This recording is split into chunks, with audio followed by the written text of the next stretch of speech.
झाली की एक दिल के टुकड़े हुए हजार, कोई यहाँ गिरा कोई वहाँ गिरा. त्याच्यामुळे जनता पार्टीत समाजवादी पार्टी वगैरे सगळा इतिहास माहिती आहे. कम्युनिस्ट पार्टी पण जवळपास आता रिलीव्हच नाही राहिला. आणि जे काँग्रेसने जे धोरण जाहीर केलं त्यांनी देशाची प्रगती आणि विकास होऊ शकला नाही हेही समोर आलं. त्यामुळे देशाच्या विकासाकरता कोणतं आर्थिक चिंतन आणि कशा प्रकारचा विकास झाला पाहिजे याची साधारणतः त्यावेळी चर्चा होती, आताही आहे. पण मला असं वाटतं की राष्ट्रवाद म्हणजे नॅशनलिझम या राष्ट्राची सर्वांगीण उन्नती आणि विकास, आणि हे करायचं असेल तर गुड गव्हर्नन्स अँड डेव्हलपमेंट, सुशासन आणि विकास. त्यामध्ये पंडित दीनदयाल उपाध्यायांनी जे सामाजिक आर्थिक चिंतन अंत्योदयाच्या रूपाने मांडलं ते सूत्र की समाजातला जो शेवटचा माणूस आहे तळागाळातला, ज्याला राहायला घर नाही, ज्याच्या अंगावर कपडे नाही, खायला अन्न नाही, त्याला परमेश्वर मानून त्याची निरंतर सेवा केली पाहिजे. आणि आर्थिक परिवर्तनामध्ये त्या माणसाला ज्या दिवशी रोटी कपडा आणि मकान मिळेल त्या दिवशी आपलं स्वप्न पूर्ण होईल. या सगळ्या याच्यामध्ये ज्यावेळी नरसिंहराव आणि मनमोहन सिंग होते त्यावेळी पहिल्यांदा त्यांना लक्षात आलं की आपल्याला देशामध्ये जर आर्थिक प्रगती करायची असेल तर कॅपिटल इन्व्हेस्टमेंट आली पाहिजे. आणि कॅपिटल इन्व्हेस्टमेंट आली तर उद्योग आणि सर्व्हिस सेक्टरमध्ये आणि ॲग्रिकल्चरमध्ये विकास होईल. पण उद्योग क्षेत्रामध्ये जर आपल्याला कॅपिटल इन्व्हेस्टमेंट आणून त्यातून रोजगार निर्माण करायचा असेल तर इन्फ्रास्ट्रक्चर डेव्हलप करायला पाहिजे, water, power, transport and communication. आणि या 4 गोष्टी डेव्हलप केल्यानंतर एकदम विकासाची गती वाढू शकते. पण हा विकास होत असताना जर श्रीमंत अजून श्रीमंत बनणार असेल आणि गरीब गरीब बनणार असेल तर त्या विकासाला अर्थ नाही. आणि म्हणून जे देऊ शकतात त्यांच्याकडनं घेतलं पाहिजे आणि जे गरीब आहेत त्यांना दिलं पाहिजे. त्यामुळे सोशल सेक्टरमध्ये हेल्थ सर्व्हिसेस, एज्युकेशन याच्यामध्ये स्वस्तात स्वस्त कमीत कमी पैशात गरीब माणसाला आजच्या मॉडर्न भाषेत हॅपी ह्युमन इंडेक्स याची चर्चा आहे, domestic happy human index. Pandit Deendayal उपाध्यायांच्याच याच्यातली ती पुढची व्याख्या आहे. आणि त्यामुळे तिकडे त्या गरीब माणसाला खऱ्या अर्थाने स्वाभिमानाने जगता आलं पाहिजे. आणि हे जर करायचं असेल तर रोजगार निर्माण झाले पाहिजे. आणि रोजगार निर्माण झाल्याशिवाय ग्रोथही वाढणार नाही आणि पर कॅपिटा इन्कमही वाढणार नाही. महत्त्वाची गोष्ट अशी की आपल्या देशामध्ये हे दुर्दैवाने गरिबांची, गाव, गरीब, मजदूर, किसान बोलत असताना पण घडलं उलटं. ॲग्रिकल्चर ग्रोथ रेट आपली फक्त 12% आहे अलाइड सेक्टरची. मॅन्युफॅक्चरिंग आणि सर्व्हिस सेक्टरमध्ये 22 ते 24% आहे. आणि सर्व्हिस सेक्टर 52 ते 54% आहे आणि मॅन्युफॅक्चरिंग सेक्टर 22 ते 24% आहे. आणि गांधीजी म्हणायचे की देश गावात राहतो. पण परिस्थिती अशी ती गावं ओस पडत गेली. आज मुंबई, पुणे, बेंगलोर, चेन्नई, कलकत्ता इथे जी सूज दिसते आहे याचा संबंध आपल्या चुकीच्या आर्थिक धोरणाशी आहे. कारण गावात शेतकऱ्याच्या मालाला किंमत नाही, त्या ठिकाणी रोजगार नाही, उत्तम शाळा नाही, रस्ते नाही, एकंदरीतच तिथे सगळ्या बाबतीतल्या समस्या. लोक रोजगाराकरता शहराकडे आली. त्यामुळे आज जी इकॉनॉमी डेव्हलप झाली त्याच्यामध्ये मी जेव्हा मुंबईत पब्लिक प्रायव्हेट इन्व्हेस्टमेंटमध्ये वरळी, बांद्रा, पंचावन्न उड्डाणपूल बांधले तेव्हा R.R. पाटील आणि जयंत पाटलांनी मला प्रश्न विचारला होता विधानमंडळात की तुम्ही जर रस्ते BOTवर बांधता तर सरकार देखील BOTवर चालवायला का देत नाही. म्हणजे एक विरोध, ते कोणाला हे पटलं नव्हतं. पण आज असं झालं आहे की ग्रोथ रेट वाढला आहे. कारण सरकारच्या बजेटमधून तर आहेतच, पण पब्लिक प्रायव्हेट इन्व्हेस्टमेंटचा उपयोग करून ग्रोथ रेट वाढला, एम्प्लॉयमेंट वाढली आणि सरकारचा रेव्हेन्यू वाढला. आता GST म्हणजे एकेकाळी आपल्याला सेल टॅक्स वगैरे सगळे म्हणून 80-90 हजार कोटी होता, आता GST 2 लाख कोटीवर जातो आहे. आणि इन्कम टॅक्स वाढला. त्यामुळे सोशल सेक्टरमध्ये प्रधानमंत्री आवास योजना, पिण्याच्या पाण्याच्या योजना, प्रधानमंत्री ग्रामसडक योजना, शेतकऱ्यांकरता सिंचनाच्या सुविधा, अशा अनेक गोष्टी बरोबर बजेट वाढलं. आणि आता जे मॉडेल तयार झालं आहे की गरीब माणसाला केंद्रबिंदू मानून त्याचं जीवन सुसह्य करण्याकरता आर्थिक नीतीप्रमाणे प्रयत्न करणं आणि भारताला एक महाशक्ती, आर्थिक महाशक्ती बनवायचं असेल तर ग्रोथ रेट वाढवावं लागेल, एक्सपोर्ट वाढवावं लागेल, इम्पोर्ट कमी करावं लागेल आणि श्रीमंत आणि गरिबामधली जी हे आहे डिस्टन्स आहे ते कमी केलं पाहिजे. मला नेमकं एवढंच सांगायचं आहे की या सगळ्याच्या याच्यावर बदलत्या धोरणात आता एवढी गती मिळालेली आहे की मी एक छोटंसं उदाहरण सांगतो. मी विमानात येताना मला एक तरुण भेटला. तर ते एअर इंडियाचं ड्रीम लाईनर विमान होतं. तर आल्यावर त्याने एकदम मला पुन्हा पाया पडला, नमस्कार करून. म्हटलं अरे काय झालं, क्या हो गया? म्हणजे सर आपने द्वारका एक्सप्रेस हायवे बनवला आहे.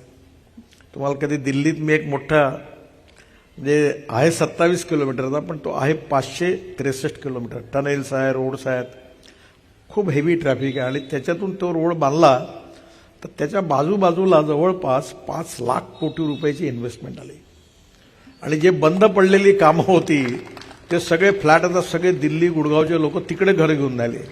ते 10 कोटी 12 कोटीचे फ्लॅट्स आहेत आणि त्याच्यामुळे तो म्हणाला की मी एनसीएलटीत गेलो होतो पण तुम्ही रस्ता बांधल्यामुळे मी आता 5,000 कोटीचा मालक झालो म्हणून मी तुम्हाला नमस्कार केला.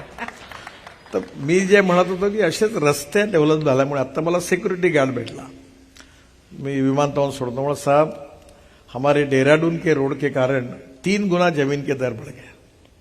तर ही जे इन्फ्रास्ट्रक्चर डेव्हलपमेंट झाल्यामुळे साधारणपणे जे विकासाची गती होती, इंजिन होतं, ते आता बुलेट ट्रेनच्या स्पीडने जात आहे आणि त्यातून मिळणारा जो पैसा जो आहे त्यातून जास्तीत जास्त शेतकरी, गाव गरीब मजदूर शेतकरी यांच्याकरता यूज करून विकासाचं जे नवीन मॉडेल तयार झालं आहे त्याच्या आधारावरच भारत आता चीनच्या तुलनेत देखील पुढे चाललेला आहे. आणि मला असं वाटतं की आपण 5 वर्षाच्या आत भारतात जगामधली 3ऱ्या नंबरची इकॉनॉमी बनू. We are the fastest growing country आणि आता 3ऱ्या नंबरची इकॉनॉमी बनू आणि एकदा पैसा हातात आला की तुम्ही काही करू शकता. आम्ही आमच्या नागपुरात नेहमी म्हणतो की पतली गलीतनं आम्ही पटकन निघतो. नितीनजी पतली गलीतून निघून सुसाट एक्सप्रेस हायवेवर येतात. हे तुमचं येणं तुमच्या बाकी सहकाऱ्यांना कितपत झेपतं आणि ते तुमच्या विकास यात्रेत कसे सामील होतात? खरं म्हणजे आजच मी सभागृहामध्ये पार्लमेंटमध्ये पुणे ते औरंगाबाद संभाजीनगर रस्त्याची घोषणा केली आणि तो महाराष्ट्र सरकारच्या पीडब्ल्यूडी कॉर्पोरेशनला देणार आहे. माझ्या डोक्यात होतं की नागपूर टू पुणे हे 4.5 तासात झालं पाहिजे. 4.5 तासात हा रस्ता झाला की औरंगाबाद टू पुणे 2-2.25 तासात आणि तिथून 2.25 तासात नागपूर समृद्धी महामार्गावर जोडून जालन्यापासून आम्ही त्याला जोडतोय. कसं आहे की एक नवीन सोशो इकॉनॉमिक ट्रान्सफॉर्मेशन झालं.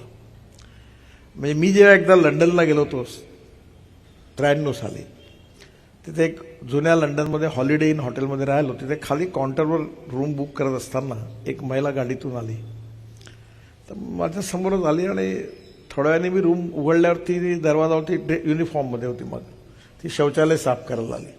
मला एवढं आकर्षण वाटलं की शौचालयाला साफ करणारी महिला ही कशी गाडीतून आली, म्हणजे बघा काय झालं.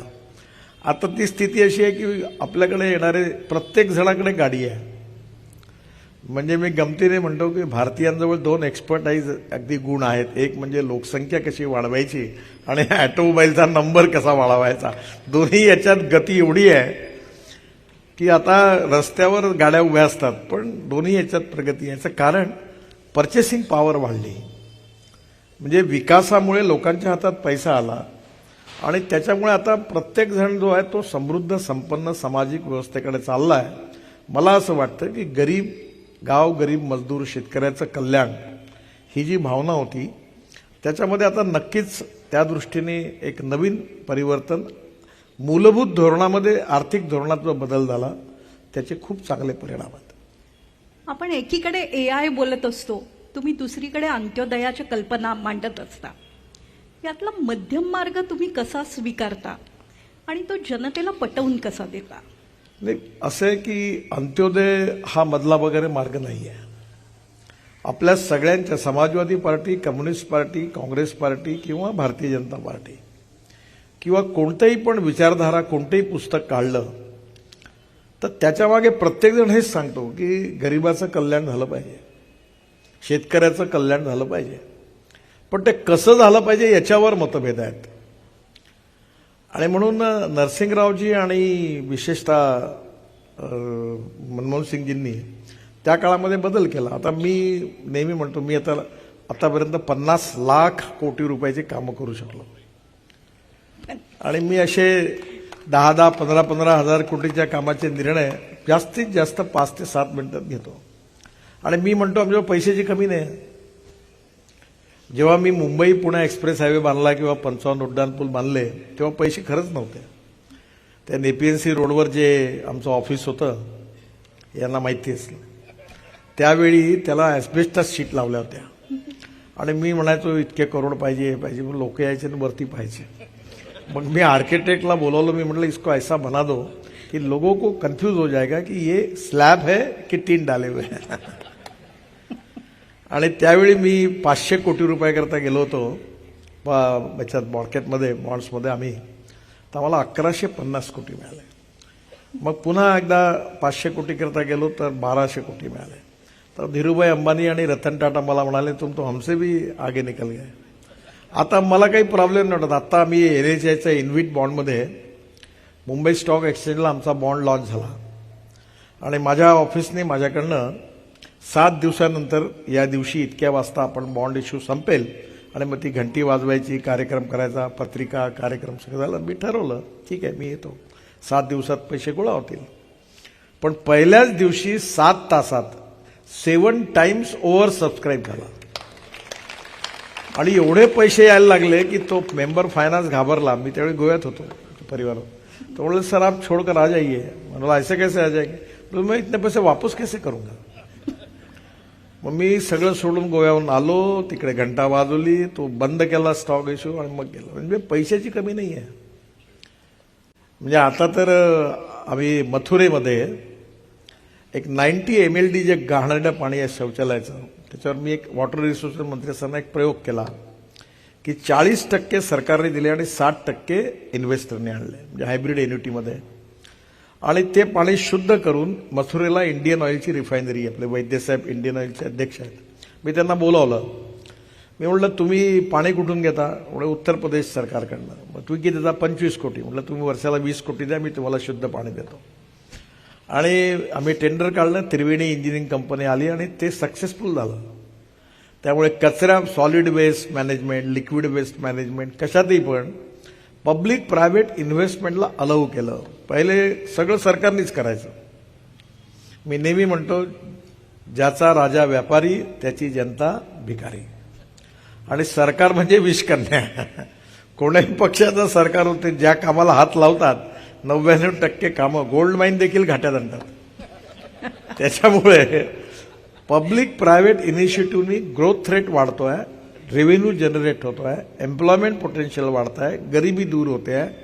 एकीकडे लिबरल इकॉनॉमी पण आहे, पण दुसरीकडे गरीब माणसाला प्रायोरिटी पण आहे. असं मॉडेल जे आहे हे आपल्याला, मला खूप आनंद आहे. मी जेव्हा मंत्री झालो तेव्हा अंत्योदयाच्या बाबतीत मला बरेच इंटरव्ह्यू झाला. मला सगळ्यात चांगलं काम कोणतं झालं. मी नेहमी सांगतो की या देशात 2 कोटी लोक माणूस माणसाला खेचण्याचं काम करतो. म्हणजे सायकल रिक्षा. आणि तुम्हाला तुमच्या राम मंदिरच्या गल्लीत टिळक पुतळ्याच्या चढावावर मी लहानपणी जेव्हा जायचो तर त्या रिक्षामधून मी पटकन खाली उतरायचो. तो बिचारा खिचता खिचता वरती खिचायचा टिळकांच्या पुतळ्याजवळ. ते माझ्या मनात पक्क होतं. आणि म्हणून मी ज्यावेळी ठरवलं की एक नवीन कायदा आणला, मेकॅनाइज ड्रिव्हन ई रिक्षा. मग याच्यात काय केलं की बजाजचं ॲक्सल, हिरोचं चाका सगळं अलाव केलं मी. त्याच्याविरुद्ध ते कोर्टात गेले, सुप्रीम कोर्टात केस झाली, ते थांबवलं. मी पुष्कळ भांडलो त्याच्यात. आणि मग मी सुप्रीम कोर्टातल्या आमच्या अटर्नी जनरलला सांगितलं की तुम्ही कोर्टात एक सांगा की महात्मा गांधींनी असं सांगितलं होतं की जेव्हा तुम्ही एखादा निर्णय गरिबाच्या हिताकरता करत असाल तो कायदा बेंड करता येईल तेवढा करा, पण अजून जर कल्याण होणार असेल तर तो कायदा तोडायचा असेल तर तोडा, पण गरिबाचं कल्याण झालं पाहिजे. तुम्ही हे सुप्रीम कोर्टाला सांगा. आणि आम्ही जिंकलो. आणि आज देशात 2 कोटी लोक जे सायकल रिक्षा चालवत होते किंवा पाठीवर पोतं घेत होते 1 क्विंटलचं, संपूर्ण प्रथा नष्ट झाली. बिहारपासून तर नॉर्थ ईस्टपर्यंत सगळीकडे. आणि आता मेकॅनाइज्ड ड्रिव्हन ई रिक्षा आली आणि मेकॅनिक्स ड्रिव्हन ई कार्ट आली. त्याच्यामुळे हेच रिव्होल्युशन आहे. आणि त्याच्यातही त्याचं इन्कम वाढलं. आता ऑटो रिक्षा जर 100 रुपये घेत असेल तर ई रिक्षावाला 30 रुपये घेतो. त्याच्यामुळे हे जे सोशो इकॉनॉमिक ट्रान्सफॉर्मेशन आहे, प्रधानमंत्री आवास योजनेत लाखो करोडो घरं बनलीत, स्वस्तात घरे मिळाली लोकांना. प्रधानमंत्री ग्राम सडक योजनेत अटल बिहारी वाजपेयींनी योजना ज्यावेळी मला तयार करायला सांगितली, प्रत्येक गावात चांगले रस्ते तयार झाले. त्यामुळे तिथलं जे सस्टेनेबल डेव्हलपमेंट आहे रुरल ॲग्रिकल्चर ट्रायबल क्षेत्रामध्ये, त्यातून गरीब माणसाला जो बेनिफिट मिळालेला आहे. आणि आता आमच्या सगळ्या योजना ज्या आहेत त्या सगळ्या शेतकरी आणि जल जमीन जंगल आणि जानवर याच्या आधारित स्वदेशी तंत्रज्ञानाचा मॉडर्न टेक्नॉलॉजीच्या द्वारे उपयोग करून आपल्याला कशा प्रकारे सस्टेनेबल डेव्हलपमेंट करता येईल असं सुरू आहे. तर मला असं वाटतं की याचे इम्पॅक्ट एकीकडे डेव्हलपमेंट आहे, ग्रोथ रेटची स्पीड वाढलेली आहे, एम्प्लॉयमेंट पोटेन्शियल वाढतं आहे आणि गरिबी दूर होण्याच्या दृष्टीने आपण पुढे जातो आहे. आणि ही इकॉनॉमिक गॅप होती ती हळूहळू कमी होईल. अर्थात हे काम खूप वर्ष करावं लागणार आहे. स्वर्गीय दत्तोपंत ठेंगडे खूप सुंदर वाक्य म्हणायचे, ते बोलायचे की every politician thinks about his next election and every socio economic reformer thinks from century to century. त्याच्यामुळे हे जे सामाजिक आर्थिक परिवर्तन आहे याला पुष्कळ वेळ लागेल, पण आता दिशा योग्य आहे आणि त्यातून हे होईल. मी तुम्हाला एक चांगली गोष्ट सांगतो की मुंबईमधले उड्डाणपूल वरळी बांद्रा आणि 55 उड्डाणपूल मी जर बजेटनी बांधले असते तर 2 वर्षात बांधले तर याच्या बांधायला 25 वर्ष लागली असती बजेटमधून. म्हणजे लोकांना आता बांधूनही तर त्रास आहे, तर न बांधता किती झाला असता तुम्ही विचार करा. दुसरं, हे सगळे पब्लिक प्रायव्हेट इन्व्हेस्टमेंटमुळे झाल्यामुळे हे पैसे वाचवले आणि 16,000 कोटी महाराष्ट्रातल्या मेळघाटपासून गडचिरोलीपासून ज्या आदिवासी भागातल्या वाड्या होत्या, गावं होती, त्या 16,000 गावांना मजबूत रस्त्यांनी जोडता आलं. ते काम झालं. याचं कारण मुंबईमध्ये या सर्व कामामध्ये सरकारी बजेट नाही वापरलं. तर हेच सामाजिक आर्थिक परिवर्तनाचं इंडिकेशन आहे. सरकार गोल्डमाईनमध्ये नुकसान करून दाखवतं हे नितीनजीच सांगतायत. आणि आपण हेही बघतोय की ते खराब पाणी पण विकून दाखवतात. हे सगळं कसं काय शक्य होतं? आणि आउट ऑफ बॉक्स विचार करणारे तुमच्यासारखे किती जण प्रशासनात असतात? नाही, मुळात मध्ये कसं आहे की जे आपल्याकडे गाई म्हशी असतात ना, बकऱ्या मेंढ्या, त्यांना कसे ते चाकोरीतून चालतात. तसं आपले सरकारी नोकर तसे नाही आहेत, पण ते असे चाकोरीनेच चालतात. शेवटी तुम्हाला जर समस्या जेव्हा निर्माण होतात तेव्हा उत्तरं शोधावी लागतात. मी नेहमी एक गोष्ट लक्षात ठेवतो की there are some people who convert problems into opportunities and there are some people who convert opportunities into the problems. त्याच्यामुळे तुमच्याजवळ जर स्ट्रॉंग पॉलिटिकल विल असेल, पॉझिटिव्हिटी असेल, तुमची ट्रान्सपरन्सी असेल आणि कमिटमेंट असेल तर प्रश्न किती कठीण असला तरी उत्तर मिळतं. आणि आता मला असं वाटतं की मी वॉटर रिसोर्सेस मंत्री होतो त्यावेळी नदी जोड प्रकल्पाकरता 49 प्रोजेक्ट तयार केले. आणि त्यावेळी सगळ्यात महत्त्वाचं होतं की राज्यात भांडणं होती, 23 भांडणं होती आणि 70 सालापासून होते. तर ते काही मी केलं मीटिंगमध्ये सोडायचेच नाही. मग मी सगळ्या मुख्यमंत्र्यांना बोलवायचं माझ्याकडे, बोल दरवाजा बंद कर और जब तक आपका सोल्यूशन नहीं निकलेगा मैं दरवाजा नहीं खोलूंगा. म्हणजे योगीजींनाही मी कोंडलं होतं, केजरीवाललाही कोंडलं होतं सगळे, आणि पटापट मार्ग निघाले. फक्त कर्नाटक महाराष्ट्र आणि कर्नाटक तामिळनाडू कावेरीचा त्याचा मार्ग मी शोधला होता. आणि पण हरियाणा पंजाब काश्मीर उत्तराखंड जवळपास भांडणं मिटली, कारण पाणी आपल्याजवळ आहे. जेव्हा भारताला स्वातंत्र्य मिळालं 3 नद्या पाकिस्तानला मिळाल्या, 3 नद्या भारताला मिळाल्या. आणि आपल्या नद्यांचं आपलं अधिकाराचं पाणी पाकिस्तानात चाललंय. मी ते पाणी वळवलं, त्याचे प्रोजेक्ट तयार केले, म्हटलं हे पाणी हिंदुस्थानचं आहे. ते पाकिस्तान बरंच नाराज झालं त्याच्यावर, पण आपल्याप्रमाणे कायद्याप्रमाणे आपण बरोबर होतो. आणि आता एक इंदिरा कॅनॉल आहे, त्याला आम्ही कॉन्क्रिटिंग केलं तर तर त्याच्यामुळे राजस्थानच्या 9 जिल्ह्यांना पाणी मिळालं. त्याच्यामुळे पाण्याची कमी नाही, पैशाची कमी नाही, ज्ञानाची कमी नाही, कमी फक्त काम करणाऱ्यांची आहे. आणि त्यांनी जर केलं तर ते होऊ शकतं असं मला वाटतं. पैशाची कमी नाही हे तुम्ही वारंवार सांगत असता. हे पैसे कसे येतात, कुठून येतात? तुमच्या कोणत्याही प्रकल्पाला कधीच पैसा कमी पडला आम्ही पाहिलं नाही. कसं आहे, मी काही फार विद्वान नाही आहे. म्हणजे मी गमतीने परवा मला 7 डॉक्टरेट मिळाल्या, डिलिट्स मिळाल्या. अच्छा. हां, पण मी डॉक्टर नाही लावत. कारण 1975 साली मी HSCला होतो आणि तेव्हा जूनमध्ये इमर्जन्सी लागली आणि मग मी ते सायकोलोस्टाईल मशीन, ते पत्रकं, त्यात भानगडीत पूर्ण वर्ष गेलं. आणि त्यावेळी एक कालिदास कानगो म्हणून जे प्रचारक होते त्यांच्यावर मी काम करत राहिलो. तर त्याच्यानंतर मला मिळाले 52% मार्क आणि सायन्समध्ये मिळाले 49.26%. तर माझ्या बहिणींची घरची सगळे, आमचे दोन्ही माझे जावई मोठे सायंटिस्ट इंजिनियर होते आणि घरी नोकरीचं वातावरण होतं. आणि मग त्यांना असं बहिणींना वाटलं की याची लाईन ठीक नाही, हा काही, मी इंजिनियर नाही होऊ शकलो. तर मी त्यांना नेहमी म्हणायचो की मी नोकरी मागणारा नाही, मी नोकरी देणारा होईल. तर ते हसायचं. पहिले त्यांना म्हणजे मध्यमवर्गीय ब्राह्मण परिवारात म्हणजे सगळ्यात वाईट गोष्ट म्हणजे पहिले मुलगा बँकेत नोकरीला, मग नाही तर शिक्षकाची नोकरी. मी परवा कुठेतरी सांगितलं की परमेश्वराने सगळ्यात चांगले उपकार केले ब्राह्मणांवर, म्हणजे कुठल्याही प्रकारचं आरक्षण नाही. त्याच्यामुळे तरी लोक आता नाही जाणे वडापावचे दुकानं टाकून राहिले, हेअर कटिंग सलून टाकून राहिले. आता पुण्यातल्या प्रत्येक घरातला मुलगा अमेरिकेत गेला.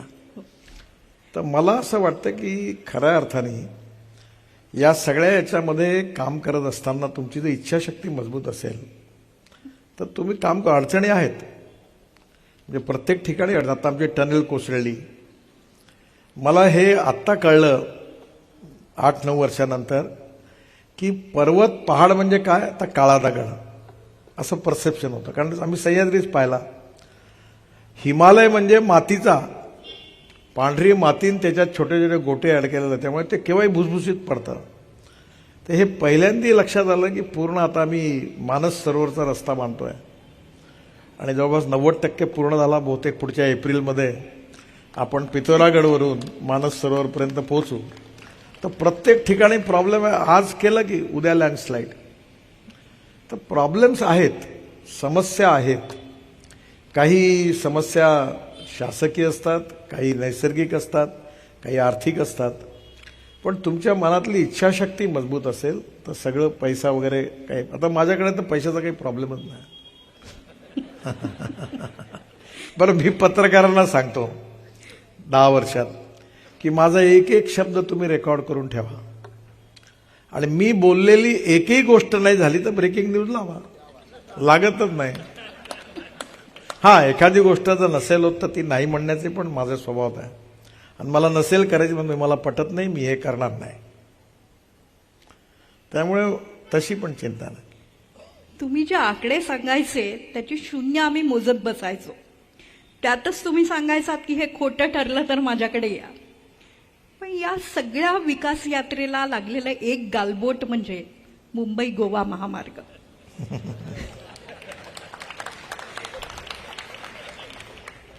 मला कल्पना आहे तुम्ही म्हणाला होतात की हे मी करू शकलो नाही याबद्दल मी माफी मागतो. इतका आरसपाणी आणि ट्रान्सपरंट राजकारणी खरं तर नसतो. पण नेमकं तिथेच कुठे घोडं अडलं. खरं म्हणजे 2009 साली छगन भुजबळ जेव्हा बांधकाम मंत्री होते त्यावेळी त्यांनी इथून 1-2 कंपनीला 2 कामं दिलीत. त्यानंतर महाराष्ट्र सरकारच्या स्टेट PWDच्या NH डिव्हिजनकडे सगळी कामं होती. पण ज्या ज्या लोकांना कामं दिली ती फेल होत गेली. आणि आता काही गोष्टी स्पष्ट बोलता येतात, मी बोलण्याकरता प्रसिद्ध सांगतो. सगळीकडे लँड ॲक्विजिशनचा प्रॉब्लेम आहे. कोकणात तो 10 पटींनी जास्त आहे.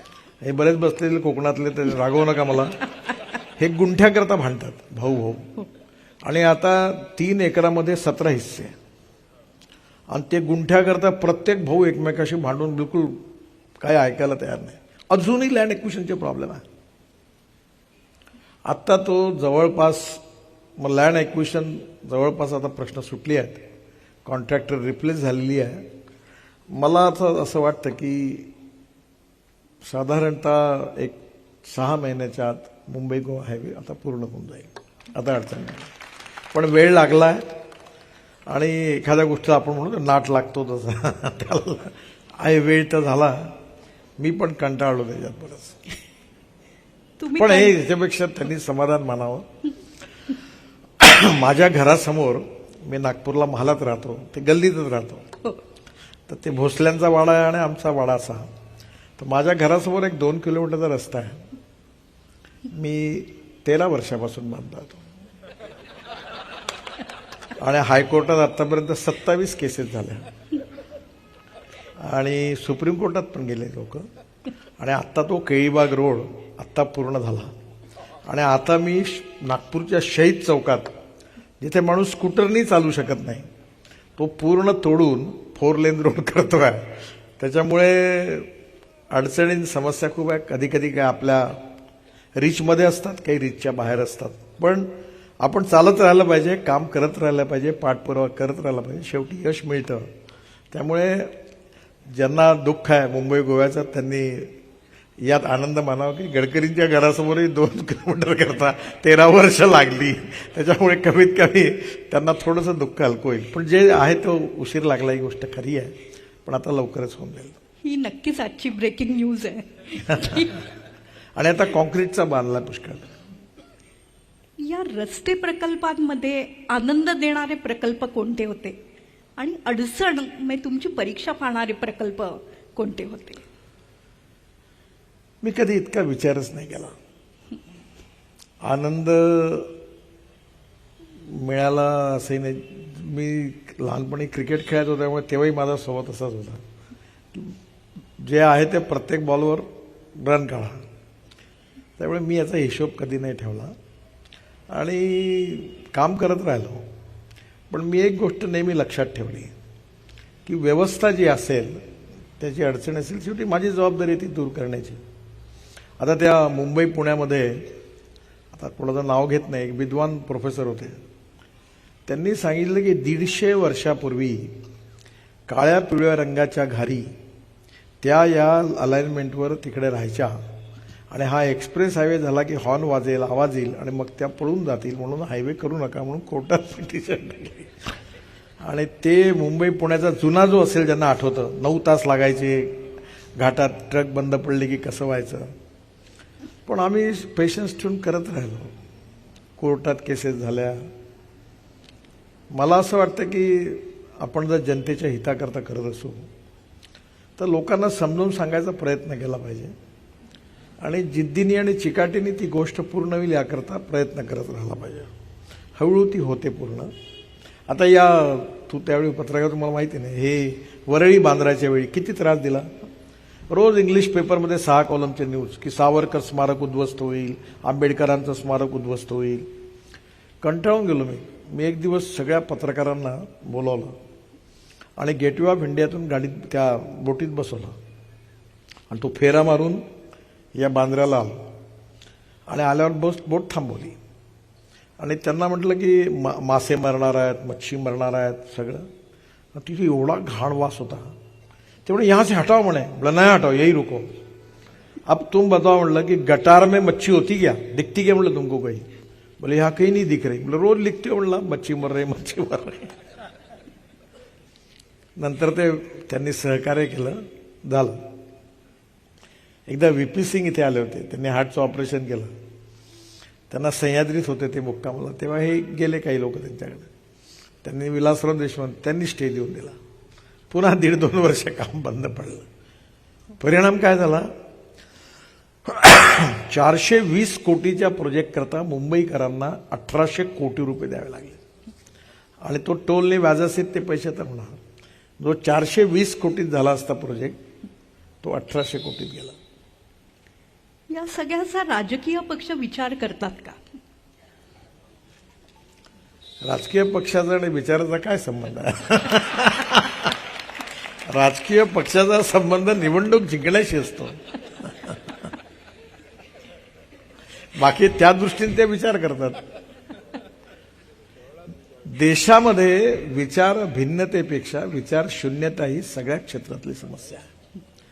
आणि खरं म्हणजे तुम्ही जे प्रबोधनाचं काम करता, मला याच्यात खरोखर आनंद आहे की प्रबोधन, प्रशिक्षण आणि संस्कार आपल्या शाळांमधून, गुरूंकडून निरनिराळे जे संस्कार प्राप्त होतात त्यातून माणसाला जीवन दृष्टिकोन प्राप्त होतो. आज दुर्दैवाने neither rightist nor leftist we are known opportunist हे राजकारणातलं सूत्र आहे. कोण कोण्या पार्टीत केव्हा येतात, केव्हा घुसतात, केव्हा बाहेर निघतात, पुढे जातात हे कोणीच सांगू शकत नाही. मला ए.बी. बर्धन जे कम्युनिस्ट पार्टीचे प्रमुख होते त्यांचं माझ्यावर खूप प्रेम होतं, पण ते खूप विद्वान होते.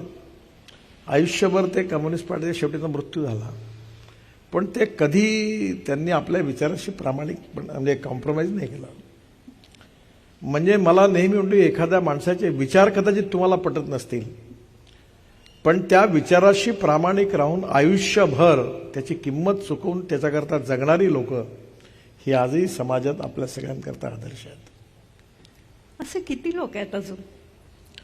बघा, जसं पाऊस पडतो, ऊन येतं, थंडी होते, तसं हे बदलत असतं. कालचक्र तसं आहे, डिटोरेशन होतच असतं. आणि त्यातून काही मोजकी लोक अशी असतात की जे पुन्हा तयार होत असतात. परिस्थिती बदलत असते आणि काळाच्या ओघामध्ये मला अजूनही वाटतं की सगळ्या क्षेत्रामध्ये क्वालिटेटिव्ह चेंज, गुणात्मक परिवर्तन करणं ही खरी आवश्यकता आहे. आणि मी नेहमी म्हणतो की politics is a instrument of socio economic reform. त्यामुळे जे कन्व्हिक्शन आहे विचाराचं, त्याच्या आधारावर संघटना उभी राहिली पाहिजे आणि त्याच्याशी कधी कॉम्प्रोमाइज त्यांनी विचाराशी करता कामा नये. हां, एखाद्या वेळी त्या विचाराबद्दल त्याचं मत बदललं आणि मग त्यांनी काही निर्णय घेतला तर गोष्ट वेगळी आहे. आणि त्यामुळे पॉलिटिक्स ऑफ कन्व्हिक्शन याच्याकरता समाजामध्ये पण जबाबदार जनता आहे. जोपर्यंत जनता जात, पंथ, धर्म, भाषा आणि सेक्सच्या आधारावर मतदान करेल तोपर्यंत नेते तसेच येतील. जेव्हा जनता जागृत होईल आणि या सगळ्या गोष्टीला महत्त्व देईल आणि निवडणुकीत विचार करून मतदान करेल तर आपोआप परिवर्तन होईल. मला असं वाटतं की थोडंसं मी मध्ये नागपुरात ताजबाग म्हणून एरिया आहे, तुला माहिती असेल, तिथे गेलो. एक 15-20 हजार मुसलमान होते, मोठा कार्यक्रम झाला. तर मला खोडच आहे तशी. तर मी कोविडमध्ये खूप काम केलं त्या भागामध्ये. तर मी त्यांना सगळ्यांना सांगितलं, याद रखना म्हटलं, मैं प्युअर चड्डीवाला हूँ, RSS वाला हूँ, वोट देना है तो दो, नहीं देना है तो मत दो म्हटलं, बाद में पछताना नहीं. तुमने वोट दिया तो भी काम करूंगा, नहीं दिया तो भी करूंगा. ते सगळे मुल्ला मौलवी आले माझ्याजवळ, बोले साहब हमको सब मालूम है, अगले बार हमारी पेटी गिन लेना बोले, और अगर खोट में कुछ कमी पड़ी तो हमें कहना. मी त्यांच्यात काम केलं तर मला विश्वास आहे मतं मिळतील.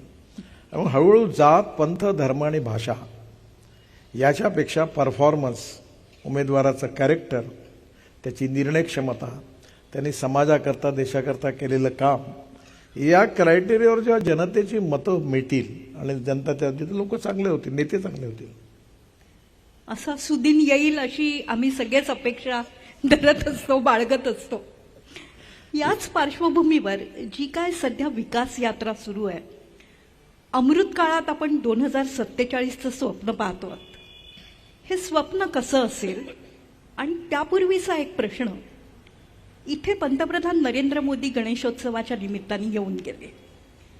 त्यांच्या मंत्रिमंडळातले तुमच्यासारखे जे कर्तृत्ववान मंत्री आहेत, जयशंकर असतील, वैष्णव असतील, हरदीप सिंग पुरी असतील, तुमच्या सगळ्या परफॉर्मिंग मंत्र्यांचा एखादा अनौपचारिक क्लब आहे का?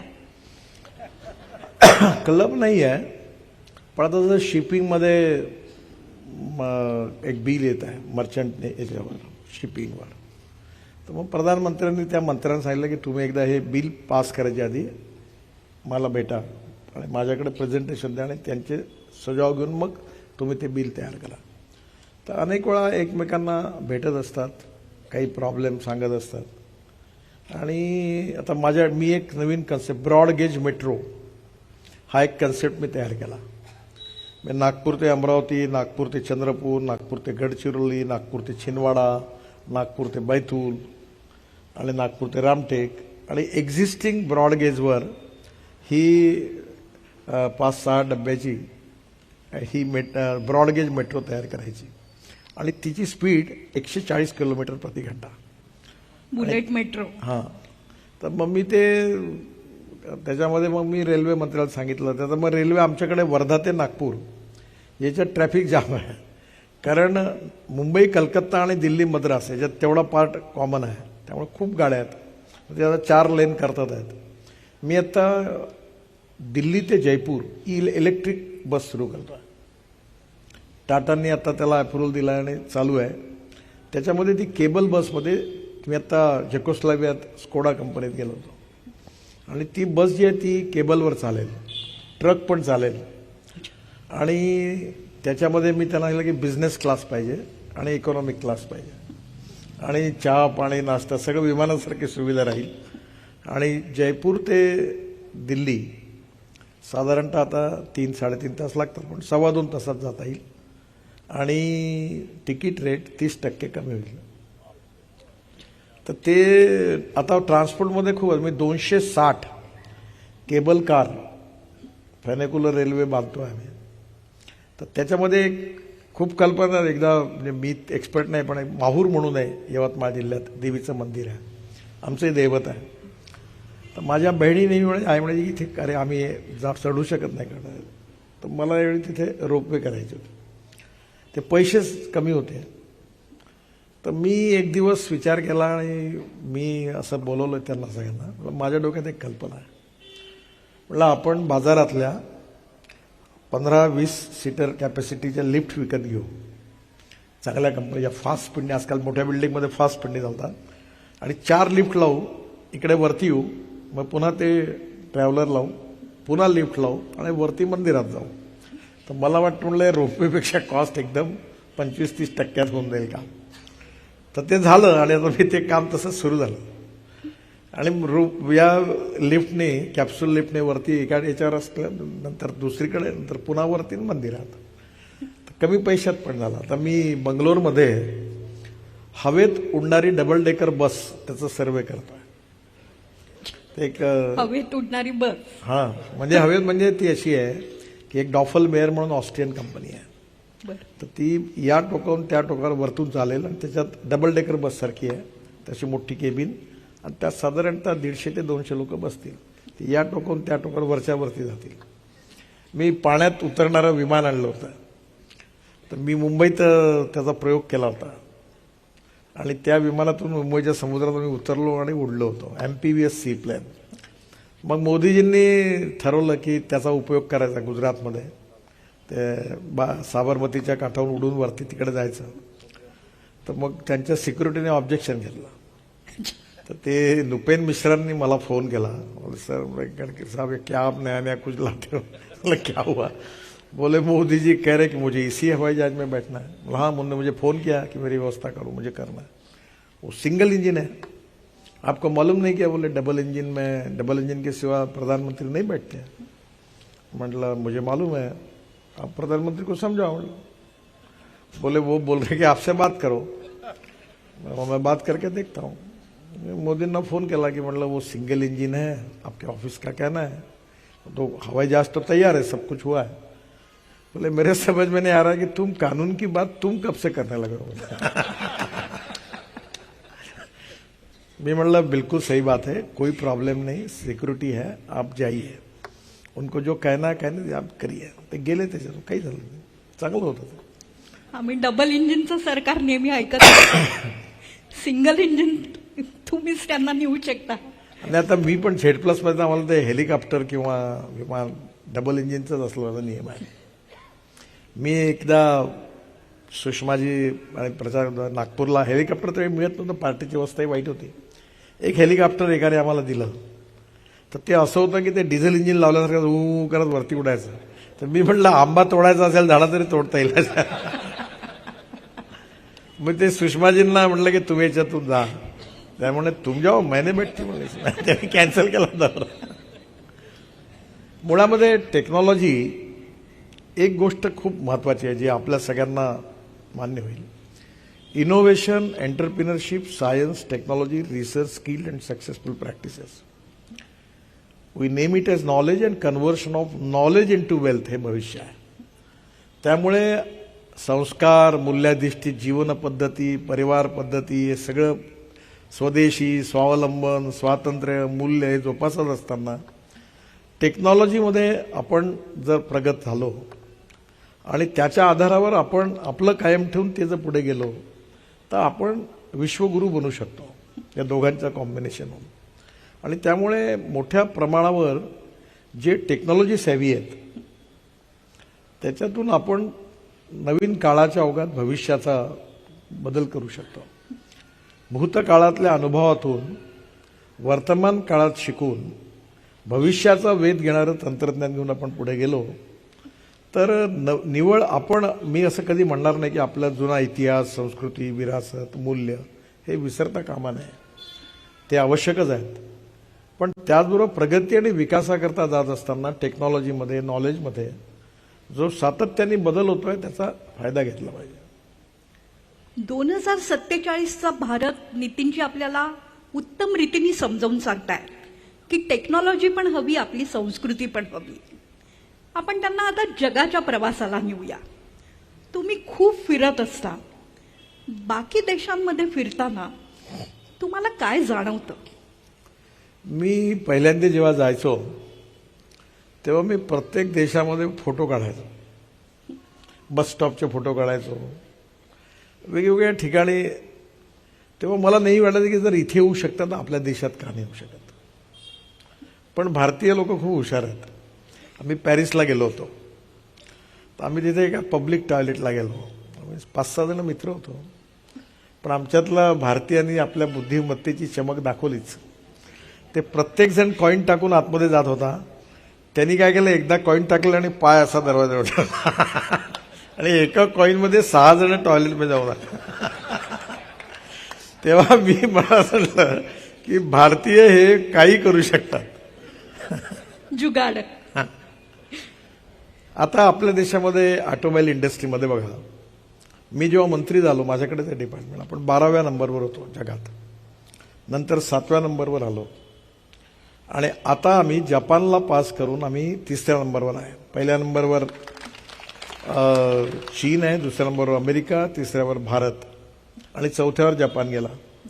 आणि आता मी सगळ्या याच्यात परवा बंगलोरला कन्स्ट्रक्शन इक्विपमेंट सगळ्या ऑटोमोबाईलवाल्यांना सांगितले आपल्याला 5 वर्षाचा जगात नंबर 1 वर जायचं आहे. Ethanol, methanol, biodiesel, bio LNG, CNG सगळं. आजच माझ्याकडे सकाळी ट्रॅक्टर कंपनीचे लोक आले होते. ते युरो 6चे इमिशन नॉर्म्स आता आम्ही लावणार आहोत. ते सगळ्यांचा विरोध आहे. तर मला म्हणाले सर ये ऐसा होगा, महंगा होगा. बोला आप एक काम करो, मैं कैंसिल करता हूँ, मेरी कंडीशन है. क्या बोले, इलेक्ट्रिक का ट्रैक्टर, CNG का ट्रैक्टर और हाइड्रोजन का ट्रैक्टर 2 साल के अंदर हम लॉन्च करेंगे, मुझे लिख के दो. तर माझ्या आग्रह करता महिंद्रने आता CNGचा ट्रॅक्टर तर लॉन्च केला आणि आता त्यांनी जॉन डियर त्या कंपनीने अमेरिकेत इथेनॉलवर ट्रॅक्टर डेव्हलप केला. मी त्यांना म्हणलं आप इथेनॉल डालो. इथेनॉल शेतकऱ्याचं फ्युएल आहे, 60 रुपये लिटर आहे, डिझेल 110 रुपये आहे. आणि मी तुम्हाला विनंती करीन की इथिक्स, इकॉनॉमी, इकॉलॉजी आणि एन्व्हायरमेंट. मी दिल्लीत गेलो की माझं सगळं इन्फेक्शन होतं. इतकं पोल्युशन आहे दिल्लीत. आणि पोल्युशन हे जे आहे, air pollution, water pollution, sound खूपच मोठा प्रॉब्लेम आहे. आपल्या सगळ्यांचे मुंबईत देखील पोल्युशन खूप आहे, पुण्यातही आहे. मी त्यावेळी होतो त्यावेळी हा जो माहीमचा जो चौक होता हा भारतातला सगळ्यात पोल्युटेड चौक होता. तो माहीम चर्च समोरचा. इतकं पोल्युशन तिथे व्हायचं, ट्रॅफिक जाम व्हायचं. आता बहुतेक काही कमी झालं वरळी बांद्रानंतर झाल्यामुळे. त्यामुळे आपल्याला पोल्युशन कमी करण्यामध्ये आता सगळ्यात जास्त प्रायोरिटी दिली पाहिजे. त्यामुळे मी आता ethanol, methanol, biodiesel, bio LNG, bio CNG, hydrogen, माझ्याकडे 3ही गाड्या आहेत. हायड्रोजनवर चालणारी गाडी आहे. आता माझ्याकडे इनोव्हा टोयोटोची आहे, ती त्या गाडी हायड्रोजन चालणाऱ्या गाडीचं नाव आहे मिराई. तर मी मुद्दामून ती आणली. याचं कारण लोकांचा विश्वासच नाही बसत पाण्यातून हायड्रोजन निघेल आणि गाडी चालेल. लोकांचं मला एकदा माझ्या बायकोने जेवताना म्हटलं तुम्ही म्हणता पाण्यातून हायड्रोजन निघेल आणि गाडी चालेल. माझाच विश्वास बसत नाही तर लोकांचा काय बसेल. मग मी ती टोयॅटोच्या चेअरमनला सांगितलं मला पाहिजे गाडी. ती गाडी ठेवली मी, आता ते दाखवतो सगळ्या मुख्यमंत्र्यांना. मग मी फ्लेक्स इंजिनची इनोव्हा आहे आता 100% इथेनॉलवर.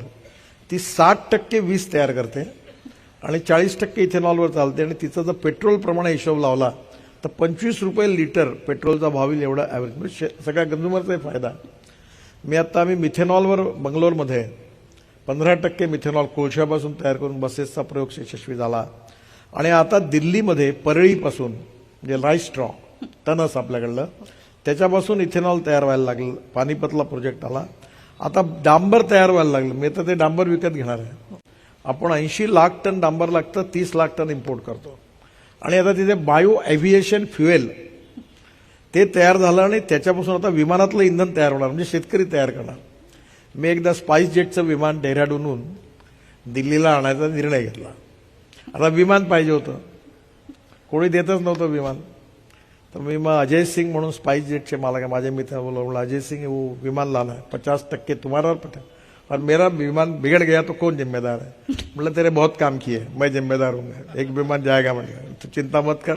आणि मग ते यशस्वी झालं. आणि 3 वर्षापूर्वी 26 जानेवारीला आपले सगळे फायटर जेट, हेलिकॉप्टर हे सगळ्या बायोफ्युएलवर चालले. सुदर्शनजी त्या काळात सांगायचे, मी त्यांच्यावर नेहमी राहायचो. ते म्हणाले या देशात जर आपलं 16 लाख कोटी रुपयाचं फॉसिल फ्युएलचं इम्पोर्ट आहे, हे जर बंद झालं तर जगातला आतंकवाद नाहीसा होईल. त्यांच्या म्हणण्यात खूप मोठा अर्थ होता.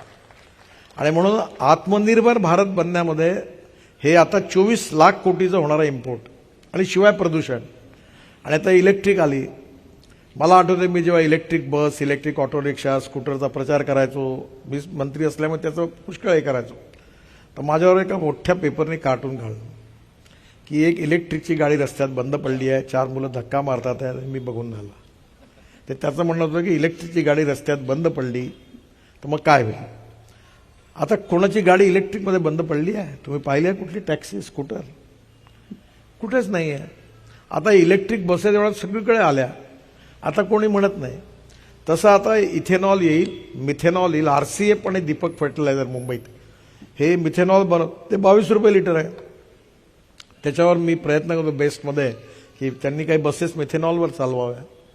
यातून कॉस्टही कमी होईल. Import substitute, cost effective, pollution free आणि इंडिजिनस. त्यामुळे अशा अनेक गोष्टी आहे की ज्याचा उपयोग करून आपण सस्टेनेबल डेव्हलपमेंट करू शकतो, प्रदूषण कमी करू शकतो, इम्पोर्ट कमी करू शकतो आणि नवीन रोजगार निर्माण करू. आता एक नुमालीगड म्हणून आसाममध्ये आहे, तिथे बांबूपासून बायो इथेनॉल बनवलं. तर मी तिथले MD आता आमच्या नागपूरच्या MBCLचे तिथे गेले, ते मला भेटायला आले. तिथून पाईपलाईन टाकली आहे बांगलादेशमध्ये. तर मी बांगलादेशच्या प्रधानमंत्र्यांनाही सांगितलं, गृहमंत्र्यांनाही सांगितलं की तुम्ही इथेनॉल मिश्रित पेट्रोल वापरा. आणि मी त्यांना म्हटलं या पाईपमधून तुम्ही इथेनॉल 20% टाका आणि पेट्रोल बांगलादेशला पाठवा. म्हणजे बांगलादेशमध्ये पेट्रोलही 3 रुपये स्वस्त होईल आणि तुमची मार्जिन 2 रुपये लिटर वाढेल आणि पोल्युशन कमी होईल. तर ते आता तो प्रयोग करतात. म्हणजे आणि त्याच्यामुळे आसाम, नॉर्थ ईस्टमधल्या लाखो युवकांना बांबू काटणं, तो आणणं, ट्रान्सपोर्ट करण्याचं काम मिळेल. तर अशा अनेक गोष्टी आहे की ज्याच्यावर आपण आपली इकॉनॉमी, रोजगार आणि गरिबी हे सगळे प्रश्न सोडवू शकतो. सामान्य माणसाला प्रश्न पडतो की मला इलेक्ट्रिक व्हेकल घ्यायचं आहे, पण मी ते चार्जिंगला कुठे नेऊ. तुम्ही खूप वेगळा विचार करता.